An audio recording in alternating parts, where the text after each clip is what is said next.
তোমাক কি লাগে?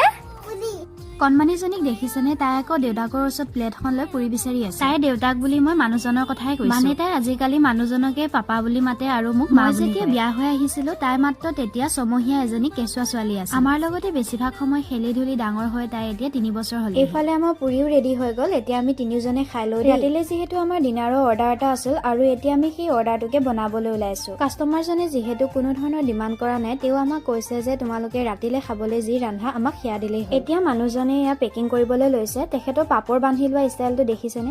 দুখনকৈ দুজনৰ বাবে এক্সট্ৰা কৰি লৈছে। আজি দিনৰ থালিখনত আছিলে পটল ফ্ৰাই, বেঙেনা ফ্ৰাই, বাদামৰ চাটনি, ভাত কেৰেলা আৰু আলুৰ ভাজি। আৰু লগত আছে ভাত, দাইল, পাপৰ। যিহেতু দুজনৰ বাবে অৰ্ডাৰ কৰিছে সেয়েহে 2টা টোপোলা দাইল আৰু এইপিনে এয়া নেমু, পিয়াজ, জলকীয়া দিয়া গৈছে। এতিয়া আমাৰ অৰ্ডাৰো ৰেডি হৈ গ'ল। এইফালে এয়া মানুহজনে গোটেইখিনি ধুনীয়াকৈ ভৰাই লৈছে। এতিয়া ঘৰত গৈ হোম ডেলিভাৰী দি থৈ আহিব। আজিলৈ ভিডিঅ'টো ইমানেই। Bye bye.